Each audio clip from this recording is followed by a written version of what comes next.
Welcome to the Unfinished Workweek, a show for those working 55, 60, or 65 hours a week.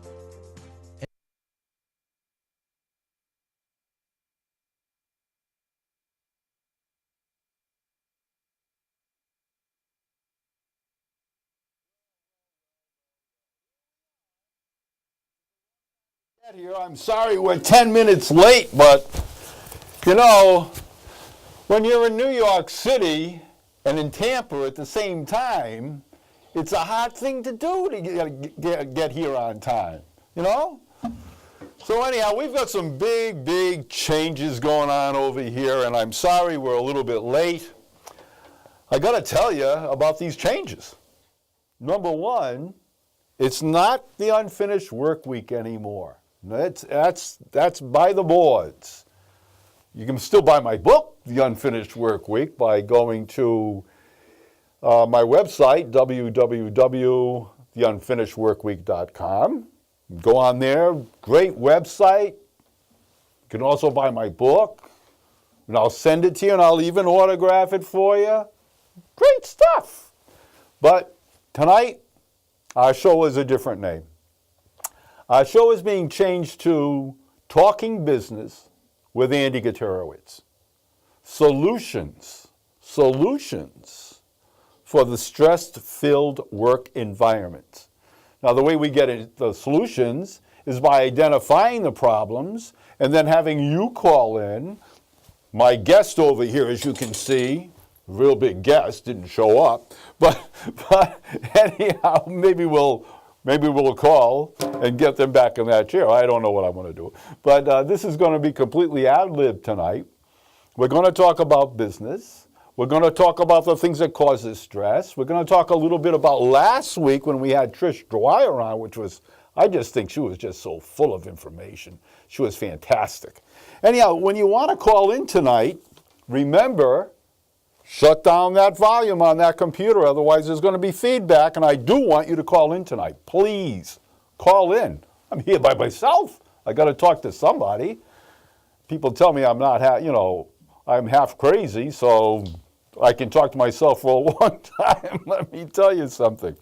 But anyhow, our number here tonight is our regular number, which is 813-639-8255. Call in even if you want to say, hey, I love the new set. I love you being in New York City and at Tampa at the same time. I think that's pretty cool. Anyhow, I do want to thank our friend Trevor Lott. He is such a great guy. He has got us number one on the web pages all through Europe and Asia. When you look up a radio show or a radio, TV show, you're going to find this show. And it's all because of Trevor Lott. So try contacting Trevor at worldmarkets.biz. Normally it's a firm involved with companies expanding to different countries, but they also do SEO in Europe. Oh, and by the way, I got a phone call coming in right now, so hold on. Let's find out who this is. Hello, you're live on Talking Business with Andy G, our new name. Who am I speaking with, please? Andy G, you look fantastic, and can you hear me? Yes, I can. Oh, okay. Because it looks fantastic. You look fantastic. And I must say, I just wanted to introduce myself tonight to the listeners out there. And my name is Valerie Bass. I'm the producer for Andy's show. We're going to have some exciting stuff coming up. And I'm very excited about the new format and the change of the name and the new backdrop. And we're going to have some dynamite guests on. And I wanted to also just mention to you that any of the listeners out there who would like to do a segment with us, a business segment with us, please give me a call. 561-755-7068. Say that slower. Say it slower, Val. Oh, okay. I'm too many coffees, Andy. You know me, darling. I know you. You got to slow down now. What's the number they can reach you at? 561-755-7068. And you know what? What? We can not only put everybody up on have a wonderful talk with you, an interview with you. We can do advertising. There's so many things that we're going to be doing, folks. We look forward to your callings. We appreciate you. And Andy, I just wanted to, if I may, introduce Dr. Stoller Howard, who's been anxious to speak with you. He loves what you do there, and he has some exciting things to talk about too. And I would like to, and if you want to, and anybody who would like to reach Dr. Stoller, you can just call my number. And may I go ahead and just put you on now? Yeah, his name is Howard. This is Howard. Andy. Hello, doctor. Good evening, Andy. It sounds like she's putting me on again. Hey, doctor, how are you? I am very well, thank you, my friend. How are you? Well, I'm doing fantastic. As you can see, I'm over here ad-libbing as I go along the way, but I understand you are into neuro-linguistics a little bit, huh? Well, at least a little bit, yes. I have a saying about that, and that is, remember, the most important person who will speak to you all day is you. Well, So yeah, it's that's very what important. that's what I've been doing all night here. Talking to yourself? I love to do that, doctor. I love to do that. However, you know, I delve into that.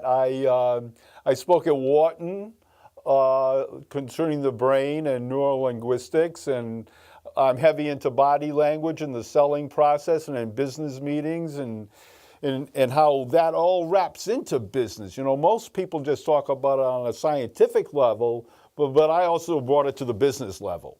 So we're going to have to talk about that sometime in the future. Excellent. I would really look forward to that. Now, I understand you've got some new products out that are aimed at helping people that are really, you know, they're strung out and from the stress at work and... Yeah, actually, that and a lot deeper healing levels as well. I'm working very much now with something called IMRS, and that stands for Intelligent Magnetic Resonance Stimulation. This is PEMF, Pulsed Electromagnetic Frequency Therapy. Well, I'm sure that just went over everybody's head. Yeah, well, it's a fascinating area of medicine called energy medicine. And I think most people today at least have some idea that the landscape of medicine as we know it is changing dramatically. As a matter of fact, in the very near future, the landscape of medicine will probably be pretty unrecognizable as compared to what it has been historically, and certainly what it is today. There have been some very prophetic tidbits out there, sort of directing us to take a glimpse at what the future will be. And one of my favorites, does everyone remember Star Trek? I'm sure plenty of you do. Sure. And our favorite intergalactic Dr. Bones had a device called the tricorder. Remember that, Andy? Yeah, that bling thing. He used to wave this device and it made that noise. A person. Huh? It made that noise when it waved that thing around. It would diagnose and it would also treat. Okay? Oh, I didn't realize. So what we're talking about here, pretty much everyone knows what an MRI is. It's magnetic resonance imaging. It's a very advanced form of diagnostic radiology, which can show us a beautiful picture of the inside of the human body in full color. So anyway, this device that we're speaking of here, the IMRS, Intelligent Magnetic Resonance Stimulation, uses a very similar type, pretty much the same type of energy, but uses it actually for healing, and healing at a cellular level. Holy cow. So, yes, it's very fascinating. There's a full body mat. In fact, this IMRS is the most advanced and most used form of electromagnetic therapy in the world, with over 16 years of experience. and it is just growing like crazy in many, many countries. In fact, it's being used in hospitals in some very well-known countries in the emergency room, because what it does is it really helps to readjust the frequencies at a cellular level. So this can immediately begin the healing process, whatever that is going to ultimately take.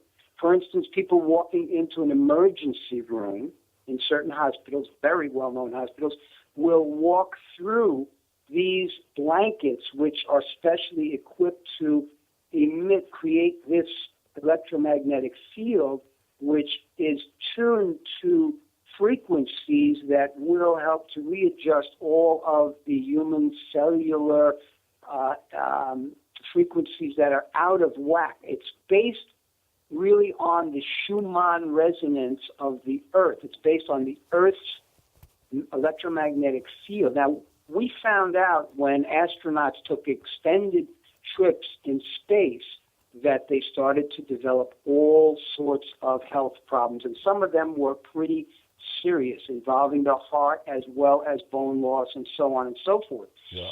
What we finally found out that the reason most of these were happening was because of an extended vacation, if you will, from being in the Earth's electromagnetic fields. So we know now that the Earth's electromagnetic fields are actually essential for our life and health to continue.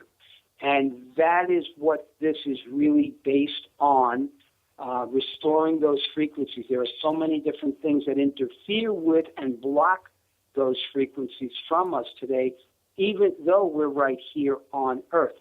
Such things as the electromagnetic fields that we know can be harmful, such as things like cell phones, computers, microwave ovens. There's a lot of research out there showing that many of these things can be very harmful. Well, we're beginning to understand a lot more now exactly why that's happening and how to fix it. So I'm very excited about this field, Andy, which is really a big part of the whole future of medicine and healing. Yeah. Well, I hate to cut you short here, doctor, but, we have to move on. But you just mentioned something. You said cell phones. Every person out there has got one of these little babies, and it's always hooked up to their ear, whether it's a Bluetooth or not, whatever. But this electromagnetic field that you're talking about, that we're surrounded by in our future discussions, we have to discuss telomeres because, that's part of the breaking cell. And as the telomeres get smaller and smaller, the cells can die. So, yeah, right? I'm not crazy. I'm half crazy, but not all crazy. But let's put it this way. You may be crazy, but you're not stupid. Thanks a bunch, Doctor. Well, okay, thank you so much for being on the show. It's been wonderful. It's fascinating speaking with you. You are a very highly educated individual, and that's always great for me, very stimulating. I look forward to speaking with you again in the very near future, and I want to thank you so much for having me as a guest on your show this evening. Thank you so much for calling, sir. Have a nice night. Absolutely a pleasure, and you as well. Thanks, Andy. Thank you. Well, that was really cool, huh, Chris? Oh, absolutely. I thought it was amazing. Yeah. The way that things are going on and progressing, this stress factor that I keep on telling people, here, I don't know if he can get a close-up of this or not, but, this is your head. They had this thing on TV years ago, this is your brain on heroin, and it had a brain and you had eggs in a frying pan, it was frying. But this picture right here, which I bring on all of my speaking engagements, and by the way, I do go out and talk to groups, and matter of fact, I'm going to be holding a webinar for Columbia University on May 21st. I'm also talking at the SHRM chapter over there in Jacksonville on May the 1st. And, I'm a speaker. I go out there and I speak, but I also bring my little props here because they're visual. When you see what your mind is really going through in today's corporate life, you know, it's very, very difficult to hold an attention span on what you should be holding attention spans on. Now that's going to lead me back to this QB thing. You know, a couple of weeks back, we had a friend of mine on the show. And the name of that show was Finding Happiness on the QB Farm, because most organizations don't have offices anymore. They're expensive. They have open, you know, there's no ceilings, and they're cubes. And they can make a cube any size they want to make the cube. But the thing is that when you're working and having all this go around your head, everything's going around your head, think about what's going around your head attacking you for attention. The guy on the next side of the cube or the lady on the next side of the cube. The person behind you in your cube, because you just don't have that cube by yourself. The telephones are ringing. You know, somebody's making coffee. Somebody's running the copying machine. All these things are banging your head, because they want your attention. So how in the world can you work under those circumstances? How can you have controlled attention so that what you're looking at is getting into your working memory if you're being bombarded by all these other noises that are going out there? Asking your brain for attention, pounding your brain for attention. What do? And like I said on that show, do yourself a favor. Go out, get yourself a nice set of Bose earphones. Nice set. It'll block out all the noises all around you, and you'll get more work done because you're going to have full concentration on what you're doing. Give that a try. By the way, I have to, the other thing I have to do tonight, I have to thank my friend Maureen. She called in a couple of weeks ago, and she said she was a fan of the show, and I appreciate that, Maureen. And she talked about SaneBox. And I'd never heard of SaneBox. Chris had never heard of SaneBox. Nobody had ever heard of SaneBox. And she prefaced it with the way that I feel about emails. Now, it's not just the way that I feel about emails, folks. You know, everything on the show, I told you before, is not necessarily my idea. And if it is my idea, it's my idea because I've done a lot of research on it. The main waste of time in a corporation is emails. People hardly pick up the phone anymore. People hardly get up and walk 2 cubes down and talk to somebody. They just put it in an email and get it off their desk. It's crazy. And that's how people get 100, 150, 200 emails a day. And what does that mean? It means those people have to stop and look at those crazy emails. If not read them, they're not going to get read. So a lot of those emails aren't going to get read. So anyhow, my friend Maureen said, have you heard of SaneBox? And I said, no, but I'll check into it for you, Maureen. And so I did. I went online and I checked. Fantastic reviews. It's unbelievable that the software that they've got, and you don't have to download it to your computer. You don't have to worry about viruses or anything. It learns, and you tell it certain things, but then it learns the emails that are important to you. And the ones that are not important to you, they put into another file. So the only thing that comes up to you are those important emails. Unbelievable. I mean, it was written up. They were really happy with it. PC World wrote it up. And anyhow, it's like I said, it doesn't get downloaded to your computer. So it's outside your computer. You don't have to worry about somebody getting into your computer, making a virus into your computer, or anything of that nature. The only thing that's kind of, that they said was a shortcoming, and there was only one shortcoming, and that's pretty good for a review, was the fact of the pricing of this. Now, it's not that expensive.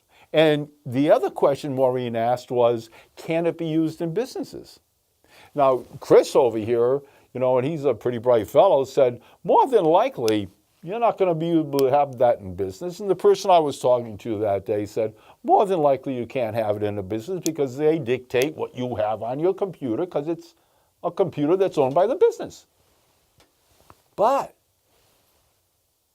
it's not downloaded. It doesn't become part of that computer. You can use it. You can use this. So do me a favor, don't buy it because I'm telling you to buy it, because I don't want you calling me back and saying, hey, you're crazy. I want you first to go to PC World, go on the internet, and Google SaneBox reviews, and then you'll get down to the PC World, and then you will see that review. And believe me, I'm giving you another hint of how to stop the stress in your life. And one of the biggest ways of doing it is by managing your inbox a lot better than what you're managing it today, because it's taken up to 50% of that. Now, since I'm touching on email right now, I think you've all heard of the McKinsey report, right? They're probably one of the best business consultants in the United States. Now, have any of you or any of you managers or supervisors, which I doubt, but if you are listening to me and you have supervisors and managers, tell them to look in the McKinsey report and what they think of email. Because here it is. They know email is taking up all this time, unproductive time, not just for your employees, not just for the internal email, but all those crazy emails that you send out to your vendors and really your co-working enterprises and your businesses. It's crazy. It's absolutely insane. I know of a case, I won't say where, but this manager is completely flooded. I mean, right now he's so overworked, this poor guy doesn't even know what day it is. And he forgets that he's already asked these vendors questions. He sends them these emails, and believe me, this guy does not write short emails. It's one of these long things. I'm having a conversation with you, and I remind you, email is not meant for a conversation. It's meant to get the key topic across and then get out. So he forgets he sends these to these vendors, asking them to do all kinds of research and get back to him on this and that. Well, what does that do? He sends out another one a month later because he forgot he sent the first one out. Complete waste of time. It's crazy. And the reason that they do this, when somebody sees a big email coming through like that and they get to know who the heck is sending them and writing them, they say, I'm not going to read that. I'm not going to read it. If it's so darn important, he'll write it again. And we all feel that way, and we all do that. We all do that. But what a complete waste of our time, and a waste of his time, and wasting vendors' time. Well, excuse me, I'm getting carried away here again, but I will tell you this. The McKinsey report says emails are going to be a thing of the past. And you already know it's a thing of the past in Atos. You already know it's almost 99.9% a thing of the past in IBM. And what's it going to be replaced by? Social media. Business social media. Not Facebook, not saying, I went fishing over the weekend. No. It's going to be about business. And why? Because it becomes public. Now, McKinsey says that not only is this going to replace internal email, they're talking about it replacing email to enterprises outside your company. And in other words, instead of you emailing another person in another company, no. If it's about your company doing business with their company, it will be on a social media with a group, within that group, and that's where they're going to see it. It's remarkable.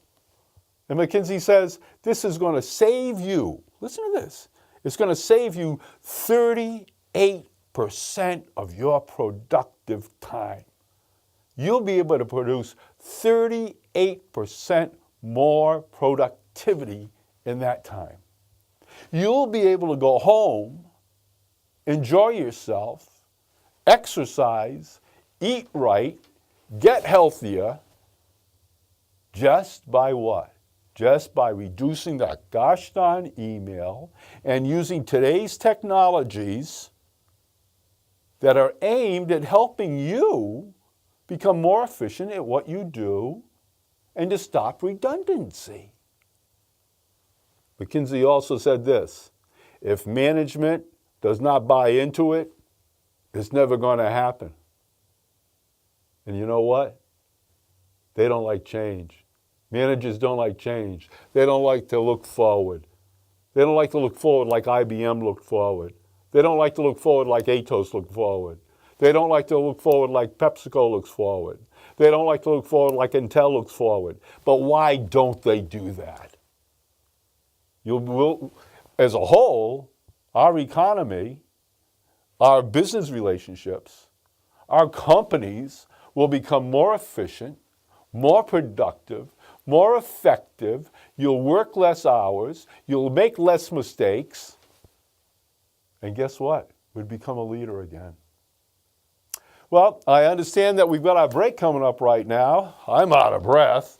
If you want, make sure you give us a call on the other side. And that number is 813-639-8255. I know a lot of you probably aren't there anymore because we got on late. But if you're still there, I want to hear from you. So give me a phone call, okay?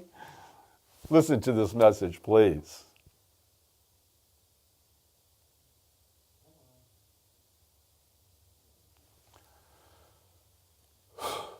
5-hour work week. Who created it? Management or employees? Management claims their employees lack necessary collaborative communication and critical thinking skills, while employees feel management helped create the infamous 37% unproductive work week. Employers counter with the claim 20% of workers lack even the most rudimentary creative skills, while 71% of workers claim managers create ineffective and irrelevant meetings. Finally, executives want people who can make decisions, interact with their team in a manner that is easily understood. But if employees spend over 50% of the time managing their email, do they really have the time to learn new techniques? Well, so who is right? The answer is neither. First, both managers and employees are a management team, so stop pointing fingers at one another. And the management teams are complaining of the lack of effective communication. How many managers or employees understand the rules of memorable interaction? And certainly there are rules. Here are a few facts you should know before communicating. First, 90% of the day's events are forgotten. So how do you get into that 10% retention pool? Second, you only have the capacity to remember 8 new things in an hour. Just 8 new things. How much new information was included in your last meeting? And finally, we speak over 16,000 words a day, but it's like talking to ourselves because 86% of what we remember is seen and only 9% heard. So reduce the 55-hour work week while creating management teams that have effective, memorable interaction with coworkers, work well together, and take action on their own. Have the management team visit theunfinishedworkweek.com to learn all the rules to effective, memorable interaction.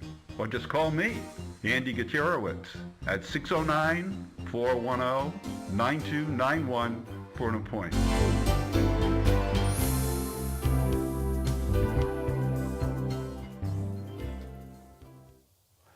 Well, here we are back again, and you are listening and watching Talking Business with me, Andy G., Andy Gutierrez, but they call me Andy G. because my last name is 12 letters long.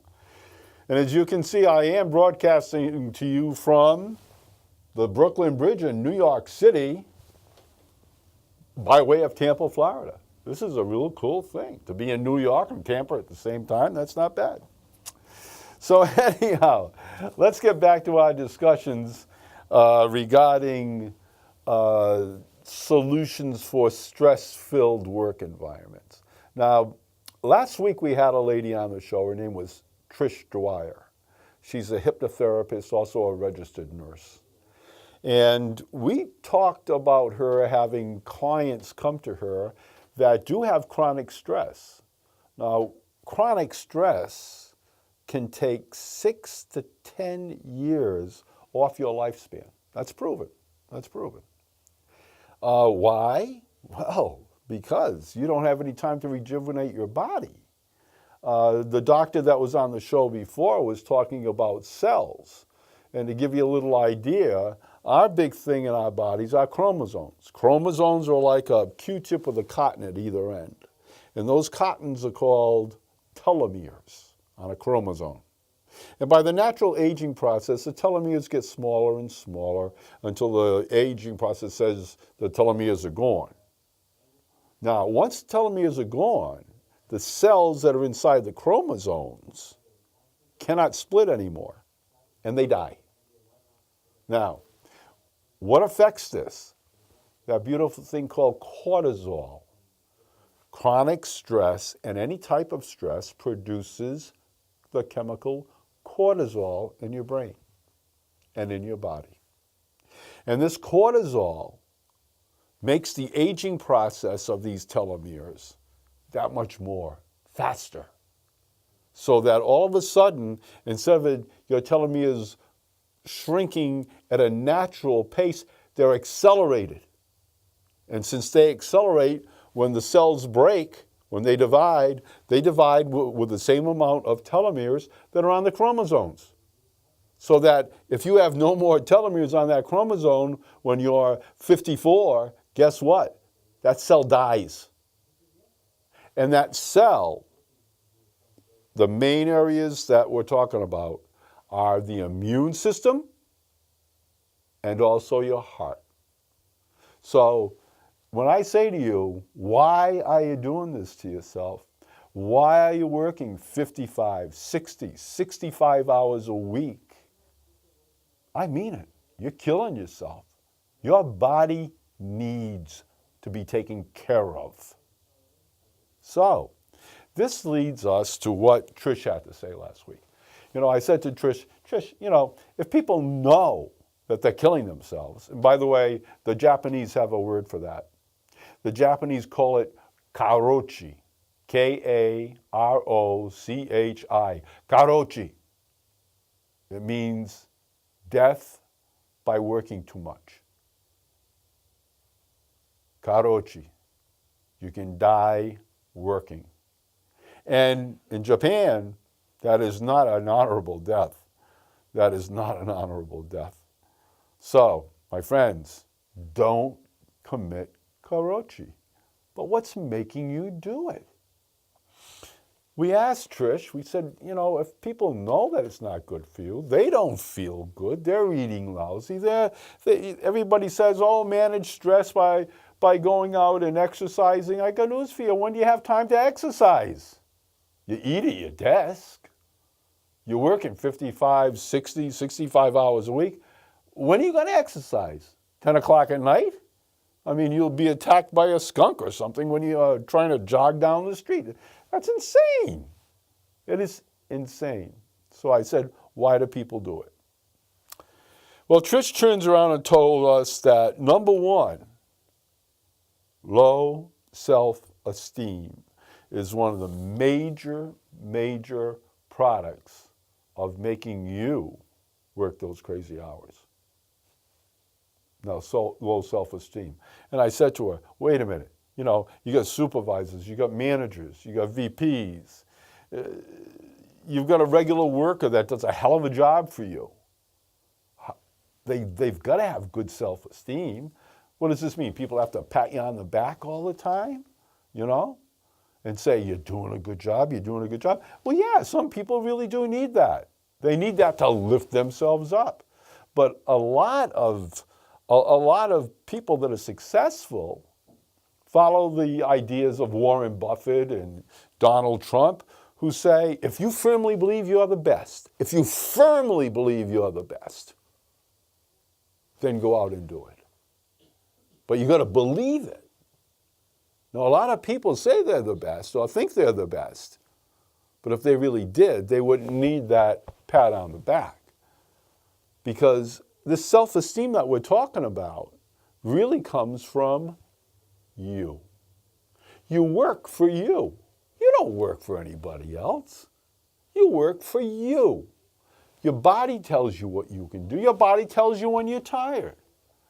I mean, I live with a person that works these crazy hours, okay? Does it affect them as far as health is concerned? Absolutely. Does it affect them as far as personality is concerned? Absolutely. Does it affect them when they finally can take a deep breath and lie down and go to sleep? Yes, that affects them. Self-esteem, low self-esteem, because they're used to getting the job done. Now what happens? The manager, the supervisor passes more work down the line, right? Because they know this particular person really works their rear ends off, and they're going to work those crazy hours to get these projects done, so they keep on pushing it down on them. And what are they getting? They're not getting a happy knowledge worker. They're actually getting a worker that is working inefficiently and making more mistakes. Noted, they're making more mistakes, just like the person I told you before. He's a director. He forgets he sends out emails. He sends out the same damn email a month later. What does that tell you? It tells you that this fellow who is passing work down the train, down the chain, doesn't even know what's going on. Because his head is what? What my picture tells you. Your head is being swarmed with all these outside influences. You can't remember them. Just like you can't remember an email that's 100 words long. Your brain is not going to do it. Your brain's not going to do it. So since the show is about solutions, right, to the stress-filled work environment, and we've already given you what? We've given you a couple of hints already of how to do it. Our other hint now is to say, okay, let's look at your body. Let's look at your self-esteem. Let's look at you. Normally I tell people, keep a scrapbook. Keep a scrapbook. Keep a scrapbook right there on a file on your computer, and every good thing that ever happens, every compliment you get, anybody from inside the company says, geez, this person is dynamite. Any vendor that says anything, any customer that says anything, put it like a diary in your scrapbook. And when you start to feel low because you're being deluged with work that no possible human being could get done in the time allotted, look at that scrapbook. Look at all the accolades you've gotten because of who you are and what you can do when people let you do your work. We've got to get your self-esteem up. You know, Eleanor Roosevelt said something to the effect of, you allow people can't make you feel bad. You allow people to make you feel bad. So don't allow them to do it. You know, when this boss comes to you and says, I know they don't even care you're working 60 or 65 hours a week. And when they come and say, I want this project done, even though your company might have already said no more projects because it's an overload and we don't have the manpower anymore. You've got to push back. You've got to push back. You've got to realize you're good. They can't live without you right now. They're not going to find anybody better than you right now. And you want to maintain sane. You want to get your life back. You want to get healthy again. You want to exercise. You want to eat right. It takes time, and you're not going to get that time sitting in that chair, in that office, or sitting in that chair in your home office while the rest of your family is watching TV and wondering, where's mommy? Where's daddy? Right? Well, you know, that's not good. And you're going to have to learn how to do that. And it's not easy because you are so used, as Trish said last week, you're so used to pleasing people. You're so used to going that extra mile to get something done. But the bad part about this is that management constantly overloads you, that you can't see the end of the tunnel. You don't even see a speck of light at the end of that tunnel saying, if I can get there, I can get caught up. They don't do this in Europe, my friends. They know in Europe a work-life balance. They know something about having a happy employee. And that's why I love that new song that's rage today. It's called Happy by Pharrell Williams. And he says right in it, I don't care. I got to warn you, I don't care. You're going to try to put me down. I don't care because it's not going to affect me. Why? Because I'm happy. And that's the way that you've got to look at life. You've got to become happy. All right, Chris has already told me it's time for me to get out. So I'm very sorry none of you called in tonight. I guess we started late and you all shut off anyhow, and I didn't see anybody. So I do want to thank again our sponsors that's got us up there, number one across Europe, Trevor Lott. Email Trevor. He's got an email at www.world-markets.biz. He can do the same thing for you with the SEO. And the other thing is, I want to remind you of this. Chronic stress takes 6 to 10 years off your lifespan. And I guarantee you this, your managers are not going to come to your funeral. Good night.